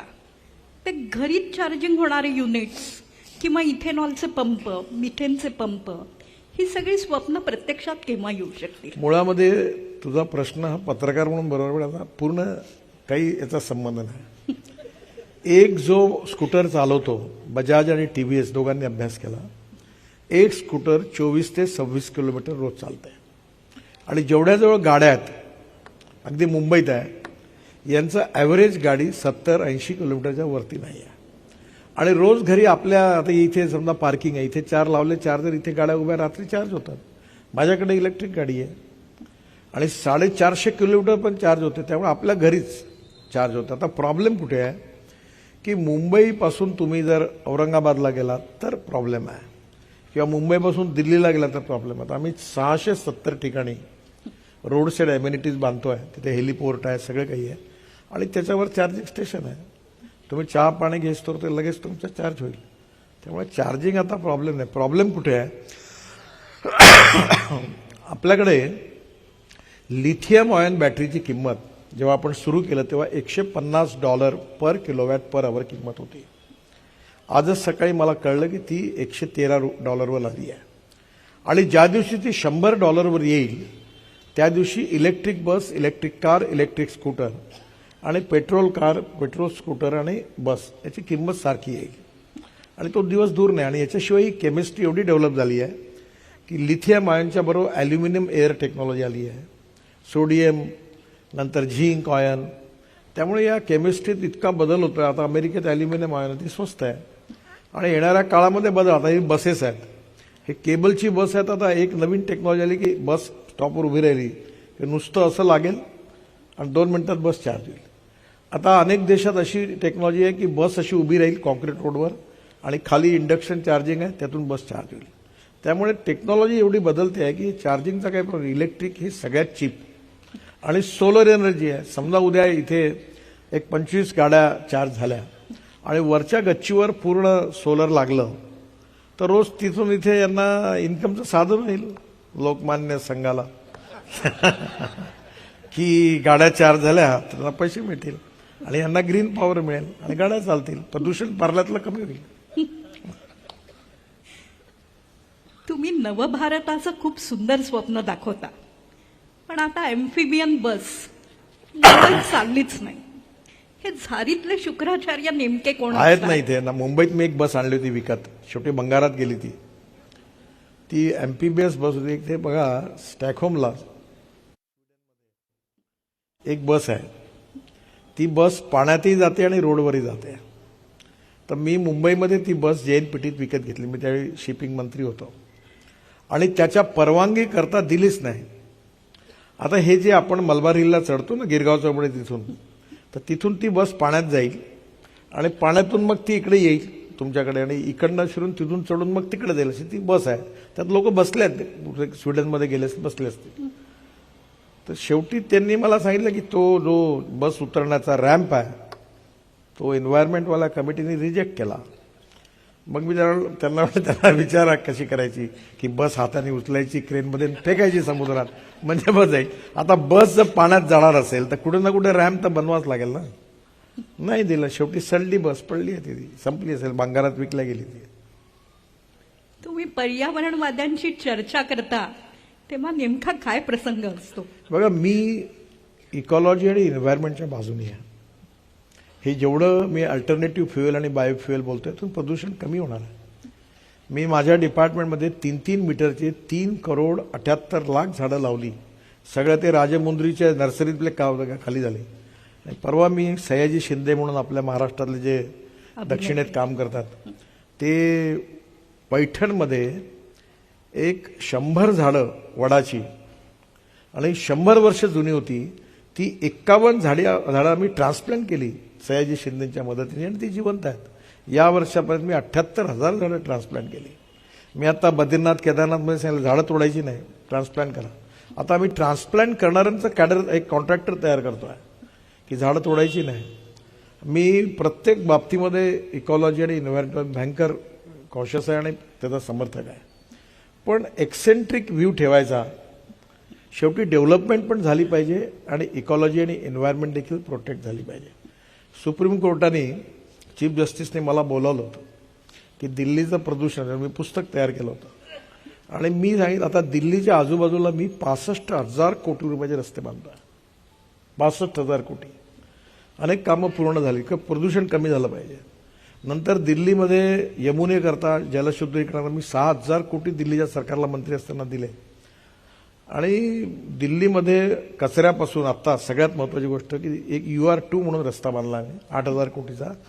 त्यात 25 लाख टन दिल्लीचा कचरा सॅग्रिगेट करून रोडमध्ये घातला. मुंबई दिल्ली हायवेत कचरा टाकला. अहमदाबाद डोलेरो हायवेमध्ये 25 लाख टन कचरा टाकला. आणि काल मी फाईलवर साईन केली की प्रत्येक कॉन्ट्रॅक्टरला कचरा सॅग्रिगेट करायला मशीन करता आम्ही कर्ज देऊ मशिनरी ॲडव्हान्समध्ये आणि देशातला सगळा कचरा सॅग्रिगेट करून तो रोडमध्ये टाकून भारत स्वच्छ अभियान आम्ही पूर्ण करणार. आणि प्लास्टिकपासून मी पेट्रोल तयार केलं. माझा प्लॅन कालच सुरू झाला आमच्याकडे, क्रूड पेट्रोल, आणि ते 50% डिझेलमध्ये टाकायचं. तर मी तर हे सगळे इनिशिएटिव्ह सातत्याने करतो. मी एन्व्हायरमेंटच्या विरोधात कसं? मला एक कळत नाही की मुंबईच्या समुद्रात एवढं घाण पाणी सुटून जात आहे. पहिले त्या बांद्रा आपला वरळीच्या सीफेसवर मी रोज रात्री 2-2 तास बसून गप्पा मारायचो. आता बसणं होत नाही, एवढा घाण वास सुटतं. मग त्याच्याकरता जरूर आंदोलन केली पाहिजे. पण उद्या एखादा रस्ता जर बांधावा लागेल, आता आम्ही ब्रह्मपुत्रेमधून इमेन्स टनेल बांधतोय. म्हणजे ब्रह्मपुत्रा म्हणजे समुद्रच आहे आणि त्या टनेल ती 13,000 कोटी रुपये खर्च करून ती अशा आतमधून खालून रस्ता आहे, इमेन्स टनेल. तर ते आपल्या इथे ॲम्स्टरडॅम पासून बेल्जियमला जाताना तशी टनेल आहे ती. तर आपण पर्यावरणाचं रक्षण केलंच पाहिजे, प्रश्नच नाहीत काय. नो कॉम्प्रोमाइज विथ हे जे काही प्रदूषण होत असेल ते थांबवलं पाहिजे. पण त्याचबरोबर डेव्हलपमेंटच बंद करा असा एक्सेंट्रिक विषय घेऊन चालणार नाही. आणि म्हणून इकॉलॉजी आणि एन्व्हायरमेंट प्रोटेक्ट करणं आणि दुसरीकडे डेव्हलपमेंटची गती वाढवणं असा संतुलित विचार करूनच पुढे गेलं पाहिजे. या संतुलित विचारांनी तुम्ही दिल्लीसाठी खूप काही करतात, नॉर्थ ईस्टसाठी करतात. मुंबईकडे केव्हा बघणार? मुंबईत तर मी केलं ना, वरळी बांद्रा मुंबई पुणे एक्सप्रेस हायवे. आता मी मुंबई दिल्ली हायवे जवळपास पूर्ण होईल. म्हणजे मुंबईपासून दिल्ली हे जास्तीत जास्त 12 तासात तुम्हाला गाडीने जाता येईल. आणि हा जो पूर्ण हायवे इकडलं काम सुरू आहे जोरात, हा JNPTला जाणार आहे. आणि आता मी एक विरारच्या तिकडे माझ्या डोक्यात, कारण माझं स्वप्न त्यावेळी अधुरं राहिलं होतं की वरळी बांद्राला तिकडे जोडायचं दिल्ली मुंबई हायवेला. त्यावेळी हायवे नव्हता, पण आता मी NSA तो बांधतो. तर मी 1,00,000 कोटी रुपयाचा ब्रिज बांधायला मी म्हटलं मी बांधतो, महाराष्ट्र सरकारला तुम्ही परवानगी दिली तर. पण आता ते काहीतरी त्यांनी एक बांधला सुरू केलाय काम, ॲपको कंपनी आहे ते, त्यांनी मला वाटतं विरारपर्यंत घेतला आहे. पण त्याला जोडण्याकरता दिल्ली मुंबई हायवेला मी तिकडे जोडणार आहे. आणि त्यामुळे नरिमन पॉईंट टू दिल्ली हे 12 तासात होईल. पुढच्या हे तिकडला हायवे तुमच्या याला वेळ लागेल, पण हे स्वप्न आहे, पूर्ण झालं पाहिजे. मी असेल तोपर्यंत नक्की प्रयत्न करेन. मुंबईचं शांघाय होण्याच्या खूप गप्पा झाल्या. नवीन जी जनरेशन आहे, अल्फा जनरेशन, त्यांना तर हे शब्दही माहीत नाहीत. या इतक्या केऑटिक महानगरांसाठी नक्की काय करायला हवं? तुम्हाला काय वाटतं? बघा, मुंबईच्या 3 बाजूनी समुद्र आहे. मुंबईमध्ये लँडलॉक आहे, जमीन अवेलेबल नाही आणि लोक येऊनच राहिले आहेत. हा लिंग्विस्टिक, कास्ट, रिलिजियस सब्जेक्ट नाही आहे. कुठेतरी तुम्हाला मुंबईची नवी मुंबई झाली, ती पण हे झाली. मग जो येतो तो मुंबईला येण्याचे रस्ते, जाण्याचे रस्ते नाही. आता पुणे तसंच झालं, पोल्युशन वाढलं. कुठेतरी त्या शहराची क्षमता लक्षात घेऊन कुठेतरी मर्यादा लावावं लागेल.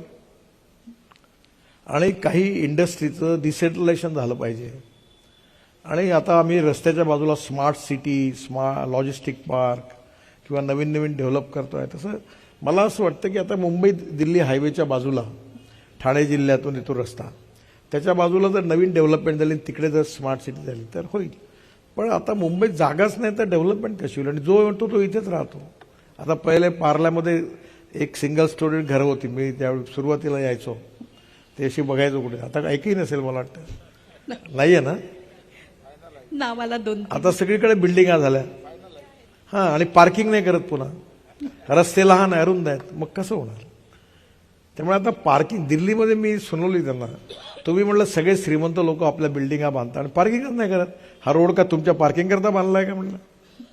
मी एक आता कायदा करायच्या विचारात होतो, तो आता ड्राफ्टही झाला होता की जो रस्त्यावर गाडी उभी करेल त्याचा फोटो जो काढेल आपल्या मोबाईलवर आणि आमच्याकडे पाठवेल, तर त्याला जर 1,000 रुपये फाईन झाला तर फोटो काढणाऱ्याला 500 रुपये बक्षीस.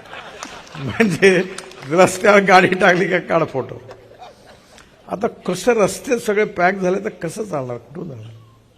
आता मुंबईला कुठेतरी थांबण्याची गरज आहे. आणि कोणीतरी हे मुंबईच्या मर्यादेच्या दृष्टिकोनातून मांडलं पाहिजे. भाषेच्या, जातीच्या किंवा धर्माच्या द्वारे मांडलं तर लोक ऍक्सेप्ट नाही करणार. संसद ठप्प होते, काम होत नाही, निलंबन होतात. तुमच्यासारखे प्रतिभावान खासदार तिथे असतात. जनसामान्यांना खूप प्रश्न पडतो की हे नक्की काय चालू आहे, खरंच नक्की काय चालू आहे? आता असं आहे की विरोधी पक्षाच्या जागा जशा असतात की तिथे जे बसतात ते तसेच बघायला लागतात आपोआप. कारण मी महाराष्ट्रात विरोधी पक्षाचा नेता होतो आणि तुम्ही पत्रकार म्हणजे डबल ढोलकी आहे. म्हणजे आम्ही जर संयमाने वागलं तर मुख्यमंत्र्यांनी विरोधी पक्षाला मॅनेज केलं आणि तुम्ही जर दंगामस्ती केली तर विरोधी पक्ष बेजबाबदारपणे वागतो. म्हणजे दोन्ही बाजूने तुमचे लेख अग्रलेख तयारच आहेत. त्याच्यामुळे प्रॉब्लेम असा आहे की थोडासा याच्यामध्ये अडचण आहे. पण आता परवा जे झालं ते फारच वाईट झालं. कारण उपराष्ट्रपती हे शेवटी राष्ट्रपती, उपराष्ट्रपती, स्पीकर यांची एक सँटिटी आहे. हे दुर्भाग्यपूर्ण आहे. कुठेतरी हे समजून घेण्याची गरज आहे की विरोधाची मर्यादा किती असली पाहिजे. मला आठवतं अटल बिहारी वाजपेयी, मी मंत्री असताना एकदा इथे घाटकोपरच्या एका पुलाच्या उद्घाटनाला त्यांना बोलवलं होतं आणि ते असंच बोलताना मला म्हणाले की ये इतना दंगा क्यों करते हैं, क्या संयमित तरीके से अपना कहना प्रभावी रूप से रखा नहीं जा सकता क्या. आणि खरोखर अटल बिहारी वाजपेयींनी लोकसभेत मर्यादांचं पालन करून विरोधी पक्षाचा नेता म्हणून अनेक किती सुंदर भाषणं केली आणि त्यांच्या वागण्यात किती जबाबदारी होती. कधीतरी सगळ्यांनीच मिळून आत्मपरीक्षण करून लोकशाही यशस्वी करायची असेल आणि गुणात्मक परिवर्तन जर करायचं असेल तर या गोष्टीचा विचार केवळ सत्तारूढ पक्षाने नाही, विरोधी पक्षाने सगळ्यांनी मिळूनच करण्याची गरज आहे. नाहीतर या ज्या संस्था आहेत त्याच्यावर लोकशाही उभी आहे त्याच्यावर तर लोकांचा विश्वास उडून जाईल. सत्ताधारी पक्ष आणि विरोधी पक्ष अशा संवादासाठी तरी एकत्र येतात का सध्या? आता असं आहे की प्रयत्न होतो पण त्याच्यात फारसं यश मिळत नाही. माझ्या घड्याळात 9:30 वाजल्यात. आपल्याला काही प्रश्न भरभर घ्यायचे आहेत. मी काही व्यक्तिगत प्रश्न विचारणार आहे. कोविडची साथ आली होती, सगळं ठप्प झालं होतं. त्या काळात नितीनजींनाही कोविड झाला आणि त्या काळात ते उत्तम शेफ झाले. म्हणजे संजीव कपूर, आपल्या नागपूरचा विष्णू मनोहर, या सगळ्यांना टफ कॉम्पिटिशन देतील इतकं चांगलं ते सगळं कुकिंग करायला लागले. हे कसं काय केलं तो? मी आज विचारत होतो गाडीत, माझी अडचण झाली. मला इथले हॉटेल्स पाठ आहेत पार्ल्यातले. मी म्हटलं कोणतं सुरू आहे काय आहे. पण मी जेव्हा इथे यायचो तेव्हा माझं वजन 135 किलो होतं. आता माझं वजन 90 किलो. मी 45 किलो कमी केलं. त्यामुळे आता मी फार काही खात नाही, कमी खातो. पण मला खाण्याची आवड असल्यामुळे मी यावेळी वेळ मिळाला कोविडच्या काळात तर संजीव कपूरनी मला पुस्तक दिलं. मग मी त्याच्यातला व्हेजिटेरियन असल्यामुळे मग त्याच्यात ते आता माझ्याकडे आजच एक चायनीज शेफ आहे दिल्लीला, तर मी संत्र्याचं सूप होतं तयार. संत्र्याचं सूप. तर ते मी नवीन नवीन पदार्थ करत असतो. आता मला वेळ मिळत नाही पण त्यावेळी रिकामा वेळ होता म्हणून मी करायचो. पण त्याचा एक जोक झाला एकदा. मी पावभाजी तयार केली आणि माझ्या नातवांनी माझ्या बायकोला सांगितलं की आजी तुझ्यापेक्षा हेच चांगलं करतात. तर ती म्हणाली उद्यापासून त्यांच्या हातच खा म्हणत होतं. सगळ्या राजकारणांमध्ये गडकरींचं कुटुंब वेगळं आहे. अत्यंत कुटुंबवत्सल, कोणालाही राजकारणात यायचं नाही आहे. हा कशाचा परिणाम आहे? हा नाही यायचं नाही असं नाही, माझा विरोध आहे. म्हणजे आमदाराच्या पोटातून आमदार, खासदाराच्या पोटातून खासदार, मुख्यमंत्र्याच्या पोटातून मुख्यमंत्री आणि आपल्या बायकोला, ड्रायव्हरला, पीएला तिकीट द्या हे मला मान्य नाही. मोदींनी पण यावर एक निर्णय घेतला आणि म्हणून मला एकदा जेव्हा प्रपोजल आला माझ्या मुलाला ते म्हणे याला युवा मोर्चा अध्यक्ष, म्हटलं चांगली गोष्ट आहे करा म्हटलं. माझा राजीनामा घ्या म्हटलं. मी जोपर्यंत आहे त्यांनी स्वतःहून काम करावं, माझ्या नावावर त्यांनी पुढे नाही व्हावं. त्यांनी स्वतः मेहनत करावी. पण मी पोस्टर चिकटवले, काळ्या भिंतीवर चुना मारला, छोटे छोटी कामं करत राजकारणातून आलो. आणि मी घरी सांगितलं माझ्या मुलांना की माझ्या आर्थिक संपत्तीवर तुमचा अधिकार, सगळ्या याच्यावर सगळा अधिकार, पण माझ्या राजकीय क्रेडिबिलिटीवर आणि नेतृत्वावर अधिकार फक्त माझ्या पक्षाकरता आणि विचाराकरता काम करणाऱ्या कार्यकर्त्याचा अधिकार आहे, तो त्याचा आहे. माझा मुलगा म्हणून तुम्हाला तिकीट, मी तर आयुष्यात म्हणणार नाही, तुम्ही करायचं असेल तर इंडिपेंडेंटली काम करा. तर ते म्हणाले आम्हाला जायचंच नाही म्हणून प्रश्न सुटला. पत्रकार डबल ढोलकी असतात वगैरे नितीनजी आमच्यावर बरेच आरोप करतात, पण त्यांचं वेगळेपण आम्ही कायम मान्य करतो, सगळेच पत्रकार मान्य करतात. सगळे नाही आहे डबल डुलकी, असं मला सगळ्यांबद्दल नाही म्हणायचं. हे बघा, वेग- एक रामदास फुटाणे खूप चांगली कविता केली. रामदास फुटाणे माझ्यावर आमदार होते. मला त्यांची ती कविता खूप आवडते की हा देश तमाशाने बिघडला नाही आणि प्रवचनाने सुधारला नाही. म्हणजे रामायण कोणाच्याकडे भागवत झालं तरी लाखो लोक, आणि देशी दारूच्या दुकानावर एक गर्दी. त्यामुळे कधी कधी कळतच नाही की काय नेमकं खरं आहे. पण याच्यामध्ये कधी जय असतो, कधी पराजय असतो, कधी आनंद असतो, कधी दुःख असतं, कधी समाधान असतं, कधी नाराजी असते. पण आपण चालत राहिलं पाहिजे. आणि आपण ॲज अ व्यक्ती समाजामध्ये जे जे काही चांगलं होऊ शकत असेल त्याच्या मागे उभं राहून प्रयत्न करून उभं राहायला पाहिजे. आणि जेव्हा अशा असंख्य लोकांची ताकद एकत्रित होईल तर समाजात खूप चांगुलपणा वाढेल आणि गुणात्मक परिवर्तन होईल. त्याच्यावर विश्वास ठेवून काम करत राहिलं पाहिजे. ही इतकी वेगळी ऊर्जा तुम्हाला कुठून मिळते? हा संस्कारांचा परिणाम आहे, नागपूरचे असल्याचा परिणाम आहे, की असे वेगळे राजकारणी असतातच? मी एकदा अमिताभ बच्चनला सांगितलं होतं की मी सिनेमा नेहमी थर्ड क्लासमधून बघायचो आणि नाटक गॅलरीतून बघायचो. त्याच्यामुळे मी सामान्य व्यक्ती आहे. थोडं काही चांगलं काही घडलं असेल तर ते राष्ट्रीय स्वयंसेवक संघ आणि विद्यार्थी परिषदेच्या संस्कारातून घडलं. आणि मी स्टुडंट लीडर होतो आणि तसं आम्ही काही फार अभ्यासू वगैरे अशा टाईपचे नव्हतो. त्याच्यामुळे मी आता एक इंग्लिशमध्ये पुस्तक लिहिलं, संघ स्कूल ऑफ मॅनेजमेंट, आणि त्याच्यावर दत्तोपंत ठेंगडी, यशवंतराव केळकर, दत्ताजी जुळकर, मदनदास सगळ्यांच्या जीवनातल्या अनुभवाने विशेषतः मला आता मी अमेरिका, कॅनडा, युरोप या कंट्रीमध्ये या सोशल मीडियाच्या माध्यमातून बराच लोकप्रिय आहे. मला पैसेही भरपूर मिळतात. तर त्याच्यातून मला ते सगळे विचारतात. म्हणजे एक IITचे जेवढे मुलं आहेत आपल्या देशातले आणि जे विदेशात गेले आहेत, अमेरिकन कंपनी, सगळ्या मोठ्या मोठ्या कंपनी CEO आहेत, त्यांच्या असोसिएशनच्या कार्यक्रमाला मी चीफ गेस्ट होतो. तर मी त्या ठिकाणी ज्यावेळी सगळे लोक पाहिलीत तेव्हा मला खूप आनंद झाला की आपल्या देशातली लोक किती मोठ्या पदावर आहेत आणि एवढं मोठं काम करतात आहेत. तर मला एक गोष्ट असं वाटतं की आपल्या देशात खूप क्षमता आहे, पोटेन्शियल आहे. आपल्या देशामध्ये उत्तम व्यक्ती आहेत, पण या सगळ्यांना घडवणारे आणि घडवण्याचा प्रयत्न करणारे देखील आहेत. पण त्याची संख्या वाढवली पाहिजे. मी आज कार्यक्रमाला आलो याचं कारण तुम्ही प्रबोधनाचं काम करता, म्हणजे वाचनालय, त्याच्या माध्यमातून लोकांवर विचार.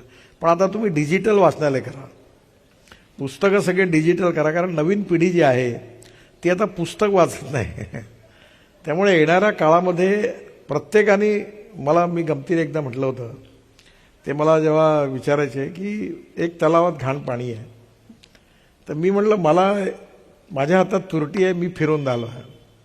समोरचा माणूस म्हणतो की अरे तुमच्या याने काय होणार आहे? मी म्हटलं पाणी शुद्ध हो का न हो, पण मी पाणी शुद्ध करण्याकरता हात फिरवतोय याचा मला आनंद आहे, तेच महत्वाचं आहे. वा. तसं मला असं वाटतं की आपण समाजामध्ये संस्कार करून आणि हळूहळू समाजामध्ये गुणात्मक परिवर्तन करून नक्की बदल घडवू शकतो. आणि त्याच्यातून माणसं बदलू शकतात संस्कारातून, आणि सामान्याचा माणूस असामान्य बनतो चांगल्या सहवासात. तर मला असं वाटतं की ही प्रक्रिया जी आहे ही चालत राहील. आणि म्हणून जेव्हा लोक मला विचारतात, विशेषतः विदेशातले, की तुम्ही एवढे कामं का करता, खरं म्हणजे मी एवढा विचारच करत नाही का करतो, काय केलं. आता मी मुंबईतले पूलही विसरलो, मुंबई पुणे हायवे विसरलो, वरळी बांद्रा विसरलो. माझं ते कारण आता पुष्कळ वर्षी पण झाली. तर मी त्यांना नाही म्हणतो की मी एवढंच शिकलो की देशाकरता आपण काम कर. मी काही साधू नाही, संन्यासी नाही, त्यागी नाही, तपस्वी नाही, सामान्य माणूस आहे. पण माझा घर परिवार सांभाळून मी देशाकरता, समाजाकरता, गरीब माणसाकरता जे काही करू शकतो ते करत राहिलं पाहिजे. ही शिकवण आणि हा संस्कार कुठेतरी ज्या अनेक लोकांना मिळेल त्यातला एक सामान्य व्यक्ती म्हणून मी आपलं काम करत राहतो. तोच माझा आनंद आहे, तेच माझं समाधान आहे. असे स्वतःला सामान्य म्हणवणारे असामान्य नेते वाढावेत. हे मी खरोखर सामान्यच आहे. आज महाराष्ट्राकडे बघताना काय वाटतं? आजकाल मी मुंबईत येतच नाही. मी जवळपास 2 महिन्यानंतर आलो आज. आता मी दिल्लीत जायला इच्छुक नव्हतो. आता दिल्ली डेस्टिनी झाली आहे, त्याच्यामुळे महाराष्ट्रात काय चालू आहे तुमच्यासारख्यांना जास्त माहिती आहे, मला माहिती नाही आणि मला माहिती करून घ्यायची गरज पण नाही. ते तुम्ही सगळे बघता काय चालू. नितीनजी अत्यंत उत्तम बॅट्समन आहेत. नो बॉल कुठे सिक्सर कुठे मारायचा त्यांना उत्तम कळतं. काही रॅपिड फायर प्रश्न आहेत. जातीनिहाय जनगणना ही समाजाच्या प्रायोरिटीज ठरवायला आवश्यक आहे की राजकारणाचा भाग आहे? माझा असा अनुभव आहे, मी पब्लिकली, मी पण मेंबर ऑफ पार्लमेंट आहे आणि एका सी ग्रेडच्या कॉन्स्टिट्यूशन 3.5 लाख मताने आलो. यावेळी अजून 2-1 लाख वाढेल. पण मी माझ्यावर कोणी जातीवाला आला, मी म्हटलं मी तुमच्या कार्यक्रमाला येणार. आणि मी अगदी सगळे डेलिगेशन्स घेत नाही. मी जॉर्ज फर्नांडिसांना पाहिलं, मी अनेक मोठ्या मोठ्या लोकांना पाहिलं. आणि म्हणून माणसाच्या मोठेपणाचा, कार्याचा, कर्तृत्वाचा संबंध त्याची जात, पंथ, धर्म आणि भाषेशी नाही आहे. मुळात प्रॉब्लेम असा आहे की backwardness becoming a political interest. So everyone want to prove that he is backward. मी आता बिहार यूपीत जातो, तर ते बिहार यूपीमध्ये जसं इथे मराठा डॉमिनेटिंग आहे तसं यूपी बिहारमध्ये ब्राह्मण डॉमिनेट आहे. मिश्रा, दुबे, तिवारी यांचं राज्य आहे तिथे, लटबाज आहेत सगळे. तर मी आता तिकडे जातो तर त्याच्यामध्ये बरा लोकप्रियपणा आहे. तर एकदा मी गेलो उत्तर प्रदेशमध्ये वाराणसी जिल्ह्यात, चांगलं 30-40 सभा होती. तर ते आपले धोतर, पंडित नितीन गडकरी आहे, पंडित नितीन गडकरी आहे. मी अस्वस्थ झालो. मी म्हणलं ये तुम क्या पंडित पंडित लगा, ये मुझे अच्छा नहीं लगता, ये मत कहो, आपको पता नहीं. बोले पंडित अटल बिहारी वाजपेयी के बाद ब्राह्मणों के दिलों में अगर किसी का नाम है तो आपका है. बोले मैं म्हटलं होगा, मेहरबानी करके मेरे को पंडित मत कहो म्हटलं. म्हणजे हळूहळू हे आहे, पण हे देखील सिद्ध झालं आहे आणि राजकारणात सिद्ध झालेलं आहे की जात, पंथ, धर्म, भाषेच्या वरती उठून लोकांनी अशा नेतृत्वांना मान्यता दिली आणि त्यांच्या मागे उभे राहिले. हे किती दिवस चालणार की आंबेडकर दलित समाजाचे, शिवाजी महाराज मराठा समाजाचे, महात्मा फुले माळी समाजाचे, हा देश कुठे नेणार होता आपण. आणि म्हणून या समाजातली छुवाछूत, अस्पृश्यता आणि जातीयता समूळ नष्ट झाली पाहिजे. आणि माणूस हा जातीने ज्या गुणांनी श्रेष्ठ आहे याच्यावर सगळ्यांचा व्यवहार असला पाहिजे. आणि मला असं वाटतं की आपण सगळ्यांनी निगराणी केलं. मी तर राजकारणात आहे, मी ठरवून टाकलं नाही करायचं. आणि मला वाटतं याच्यात काही पॉलिटिकल लॉस नाही होणार. म्हणून हळूहळू सगळ्यांनी मी जात पाळणार नाही, सामाजिक समता आणि आर्थिक समता प्रस्थापित झाली पाहिजे. आणि जे सामाजिक, शैक्षणिक दृष्ट्या आर्थिक मागासले त्यांना काही काळाकरता समाजाच्या बरोबर येण्याकरता, विषमता दूर करण्याकरता त्यांना आरक्षण मिळालं पाहिजे. पण आम्ही जातीच्या चष्म्यातून विचार करणार नाही असं म्हणणारी तरुणांची एक मोठी पिढी मोठ्या संख्येने उभी राहिली तर जातीवाद निघून जाईल. जगातले आवडते नेते कोण, जीवित आणि आधी होऊन गेलेले?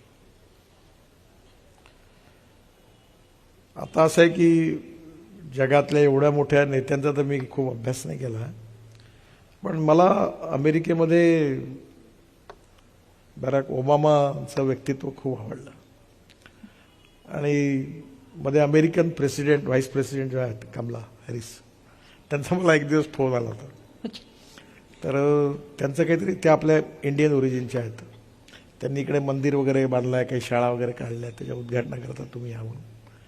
पण अमेरिकेमध्ये जे लोकतंत्र आहे आणि विशेषतः मला असं वाटतं की लोकतंत्र ज्या 4 स्तंभावर उभं आहे त्यात ज्युडिशरी, मीडिया, लेजिस्लेटिव्ह विंग आणि एक्झिक्युटिव्ह विंग.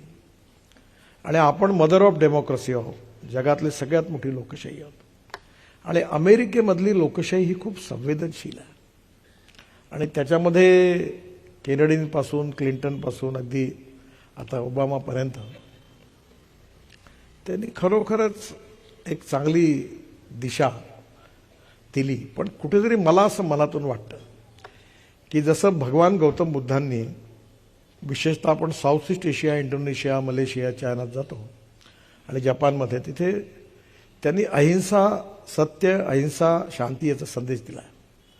आज विश्वामध्ये सामर्थ्यशाली राष्ट्र जे असेल ते जेव्हा विश्वशांतीचा, सत्य, अहिंसेचा संदेश देईल, तिथला पॉवरफुल माणूस, तर नक्की जग बदलेल.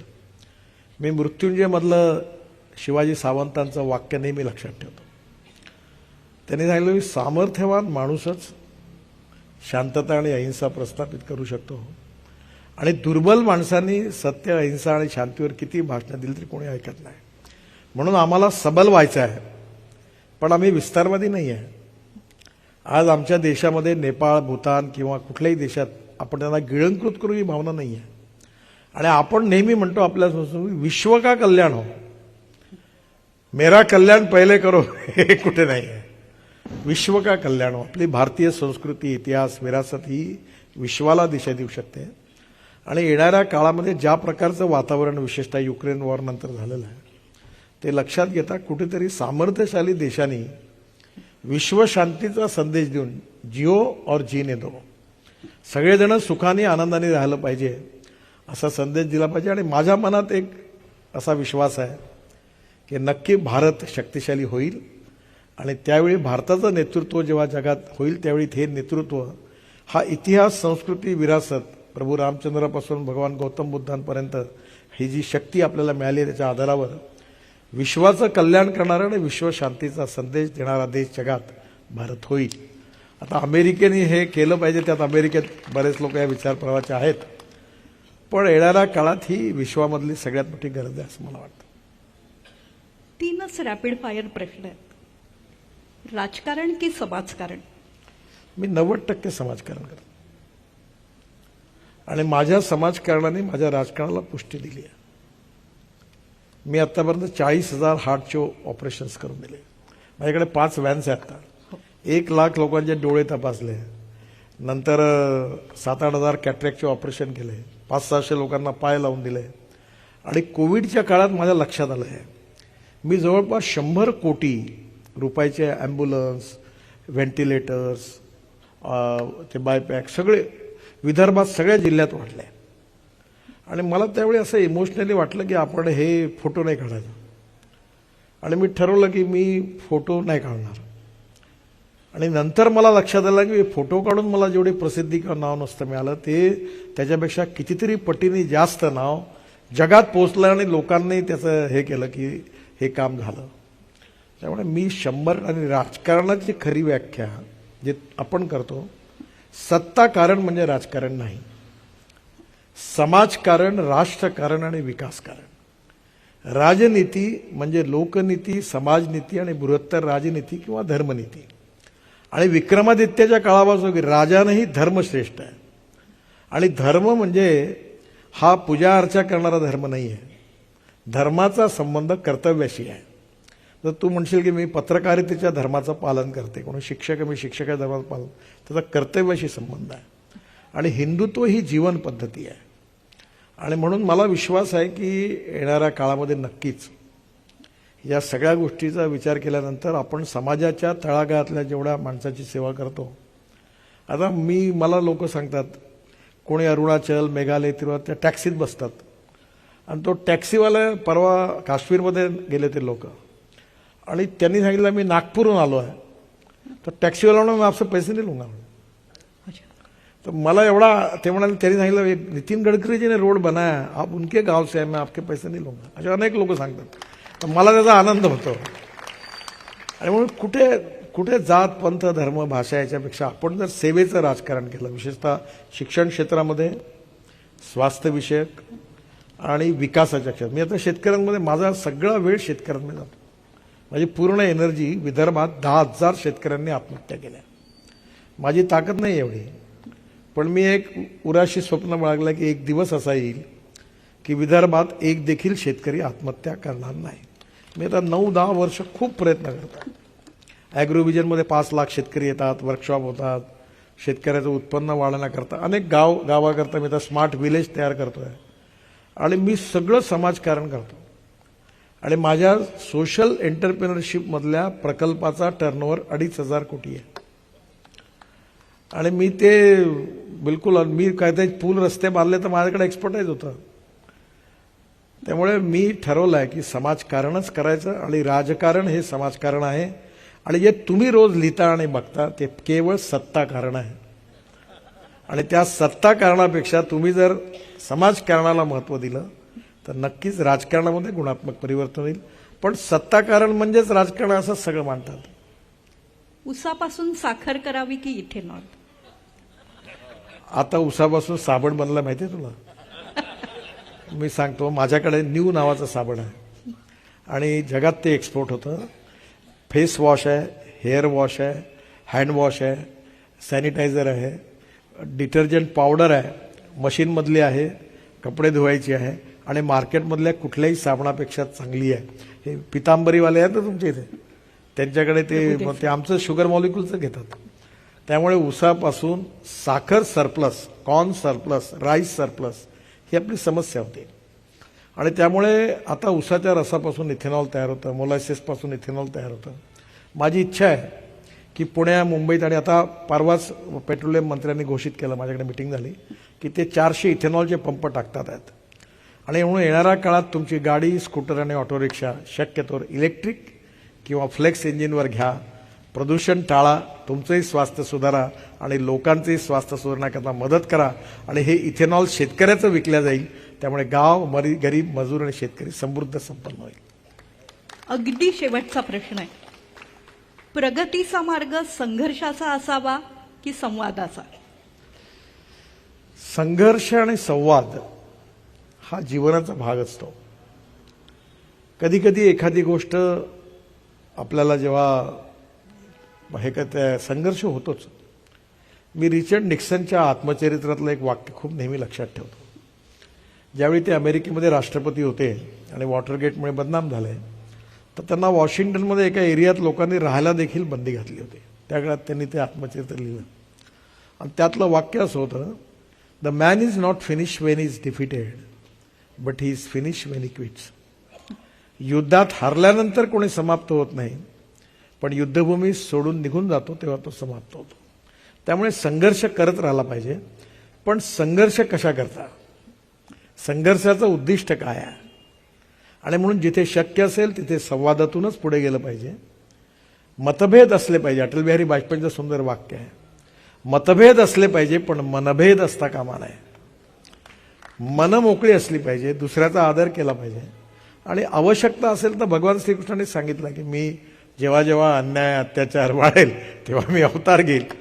त्यामुळे सज्जन शक्ती सामर्थ्यवान, दुर्जनांकरता काळ ठरणारी आणि सज्जनांचं रक्षण करणारी, हेच आपल्या संस्कृतीतून आहे. त्यामुळे आवश्यकता असेल तर न्यायाकरता, सत्याकरता, दुर्बलाचं रक्षण करण्याकरता संघर्षही केला पाहिजे. पण शक्यतोवर संवादातून संघर्ष टाळून जर पुढे जाता आलं तर ते त्यापेक्षा देखील सहज आहे. कधीही संपू नये अशी वाटणारी ही गप्पांची मैफल, लोकमान्य गप्पांची सुरुवात नितीनजी आल्यानंतरच व्हावी यासाठी संस्था का इतके वर्ष प्रयत्न करत होती ते आपल्या सगळ्या पार्लेकरांना कळलं असेल. उद्या याच मालिकेत चितळे बंधूंची मुलाखत सुधीर गाडगीळ घेणार आहेत. 7:30 वाजता उद्या कार्यक्रम सुरू होईल. आजच्या कार्यक्रमाची बलशाली भारताचं जे नितीनजींनी स्वप्न दाखवलेलं आहे त्या कार्यक्रमाची सांगता राष्ट्रगीतानं होणार आहे. मी संपदा बापट यांना आमंत्रित करते. आज पाऊस आला नाही त्यामुळे पार्लेकरांना मनमोकळं ऐकता आलं. असेच येत राहा आणि आमच्याशी गप्पा मारत राहा. थँक्यू.